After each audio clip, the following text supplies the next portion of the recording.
Guys, ito nga pala ang short tutorial ng pag-Xerox dito sa Epson L5290.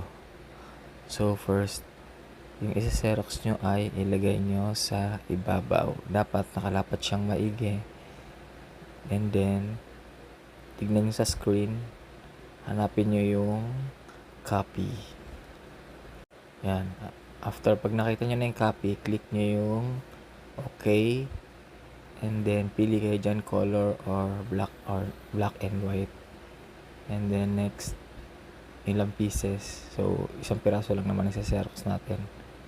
Pinili ko yung colored. So press nyo yung print. Yan, nakalagay dyan copying.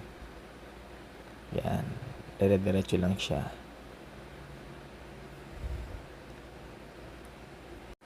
And then wait nyo na lang yung pagka-print nya.